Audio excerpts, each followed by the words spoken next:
Good morning. It is Friday, and it is furlough day. Instead of being like, oh, this sucks, I'm not getting paid, I have decided to turn this into fun furlough day.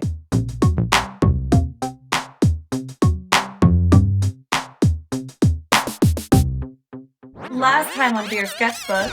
So it's October. Welcome to spooky season. We are focusing in on drawing, and We are using cardboard to create these elaborate shadow boxes. so come along with me, my friends.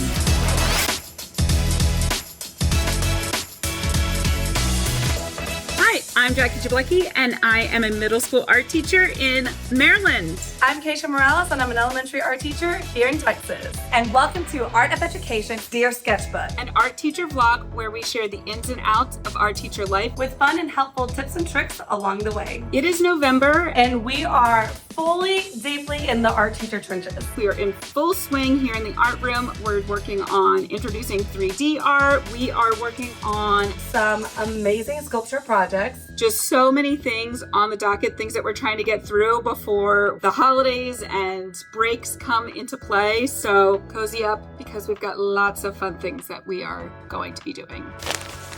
Hi, welcome to the floor of my art room. So you might be asking yourself, why are you on the floor? Well, some days you just need to feel grounded. No, I am here a little bit late today because we had just finished art club. I got these recycled records. And one thing that has been popular with my students is to paint the records. And this becomes like such a cool keepsake. So cute and fun. Oh my gosh, stop. While our work is in progress, we actually use these awesome tinfoil sheets. It comes out in a single sheet.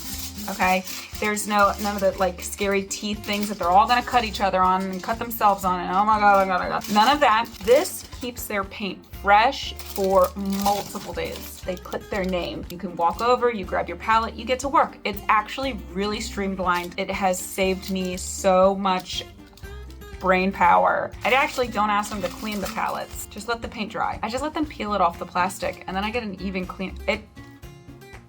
It has saved my life. So our fourth graders have entered their sculpture era, and they are creating a cardboard texture papier-mâché fish. I know that's a lot in one sentence, but they're gonna look so good. I did provide tracers for them. Everything was labeled to let them know what tracer was for what body part of the fish. This got done in one day. I did not let them use the hot glue gun only because this group is a little sus. Day 2 was all about adding texture. A lot of this stuff was donated to me by simply just putting a message on our Facebook group page and being like, hey, we need things around the house that could add texture. These 2 resources make it super easy to share with your students, families, and colleagues and let them know exactly what you are collecting for the art room. You can find these and other resources like them in Flex, a standard aligned curriculum packed with student-facing worksheets, assessments, and videos. Once we had all of our supplies laid out, they added a good layer of glue, and then they added their pieces on top. Then we're gonna turn this fish into one cohesive fish skin by using papier-mâché. I am going to go to our state conference. There is such a cool agenda. So come along with me. I am so excited. I took advantage of my furlough day, and to start off all the fun, we're going to go get blood work done. Woohoo! Oh gosh. Doesn't matter because you might not get paid, but you're gonna have an awesome day. Putting on my jewelry, getting all that together. And I got an email. Parents are sending gift cards. Stop number 1 on Fun Furlough Day. So today, we're gonna go get some blood work done first. You're not getting paid, but you better take care of yourself. Your health is important. If you have never visited the Eastern Shore of Maryland, it is literally the most beautiful place on earth. So here's the art museum. So exciting.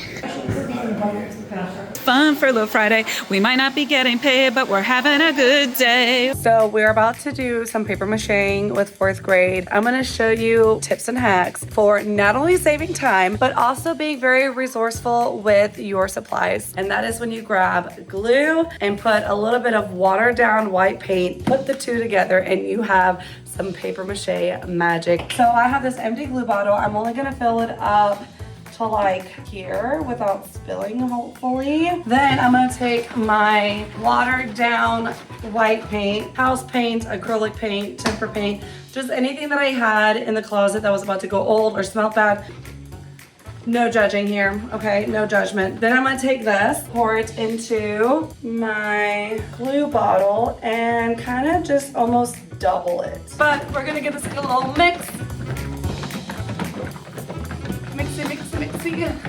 Let's see. It still feels like glue. I can honestly probably put a little bit more paint and water into it to water it down just a little bit so we're not using so much. And they will each get their little container, a stack full of paper towels, and a paintbrush. If you are a teacher of any sort, any grade level, any subject, if you work in a school, you have seen this paper towel, okay? I bet you're already giving me a face because you know these paper towels don't do anything. I don't use these for literally anything, but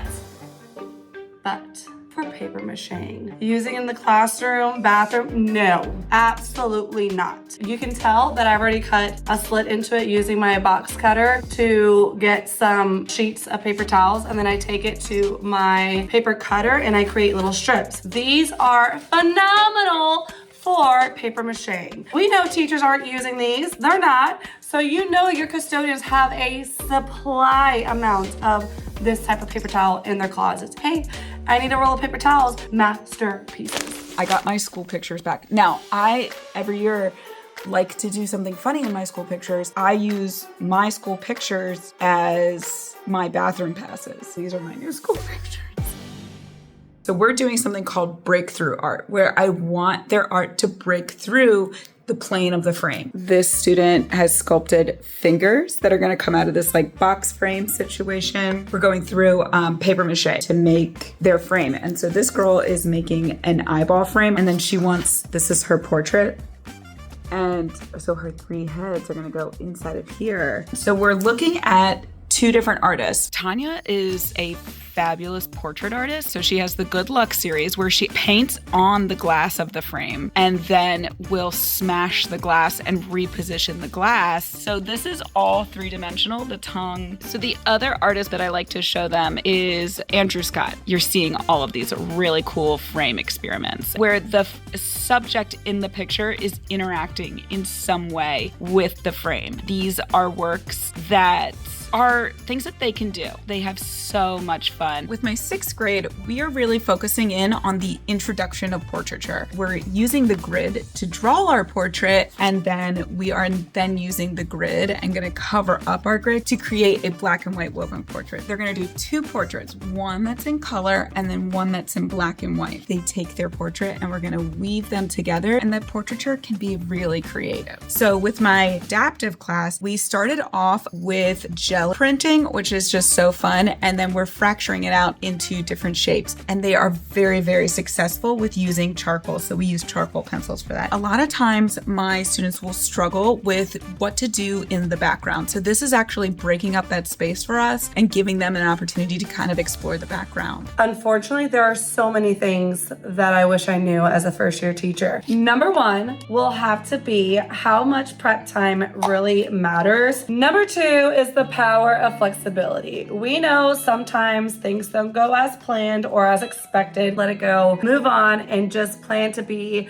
better prepared and organized for the next class when you see them again. Number 3, classroom management is an art form in itself. The bonds you form with your students will honestly shape their learning experiences and keep them engaged and respectful. Number 4 is don't be afraid to ask for help. Teachers are a community, and leaning on your colleagues can make such a difference in your growth and your teaching experiences. We have a Facebook group page, and then we also have a separate group chat, how to deal with classroom management, how to deal with this particular behavior, how to respond to this parent email, honestly, just anything. The last one kind of follows number 4, and that is you just never stop learning. It kind of feels like I am a brand new teacher because every year kids are different, expectations are different, behaviors are different, new opportunities to learn and grow. Never stop learning will have to be number 5. In my classroom, I always like to make sure that classroom decorum and mutual respect start with me. We're all coming in on the same page, and every time that they enter my room, they get a brand new fresh start, regardless of what happened in a previous class. In secondary, we know that students are consuming media. Oftentimes they have lots of questions and lots of opinions. I always make sure that students remember this idea of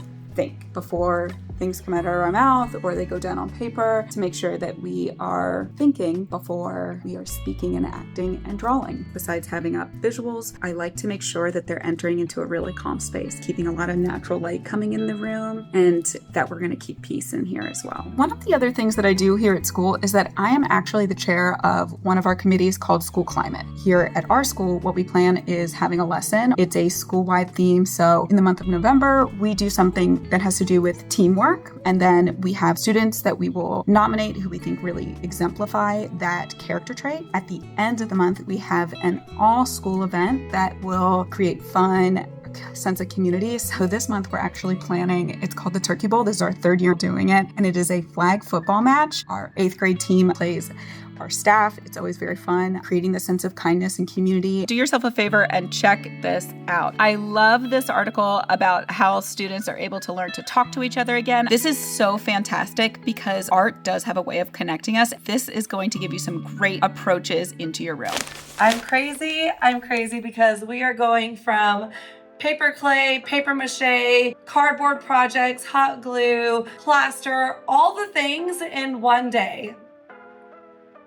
I can't even, my eyes are twitching just thinking about it. So with our first graders, they cut out a fish out of cardboard. We did some paper clay on top. We made our backgrounds out of cardboard to create a little relief. Kinder, they created out of clay a little texture fish. They're just gonna paint it with regular acrylic. I'm going to seal it. 2nd grade, we did a little clownfish. This is out of air dry modeling clay. Every class is grabbing water bottles. They'll cut into it, create these little phalanges. So cute, right? And then 3rd graders are doing something similar to what 2nd graders are doing, just different materials. We already know what 5th grade's working on. I want to be done. They want to be done. I want to move on. Our 4th graders are working on the texture relief. I mean, every sculpture material you can possibly think of, I'm doing it all in one day. I know it's a lot. How am I handling this? How am I doing? Ask me when we're done. Ask me when we're done. Today is our annual Turkey Bowl, which is why I have my football face paint, which I will be playing in, which is very crazy. I am obviously losing my voice today, of all days. So we have our halftime show, and then the main event where I have to actually play. Back to pass again. He's looking left. He's on left. Oh! First down and 10. That wraps up the month of November. We will love to hear all the hacks that you use down below in the comments. Make sure that you are subscribed so that you don't miss another month where we share the ins and outs of Art Teacher Life. Bye, everyone. You are not going to believe what's happening next.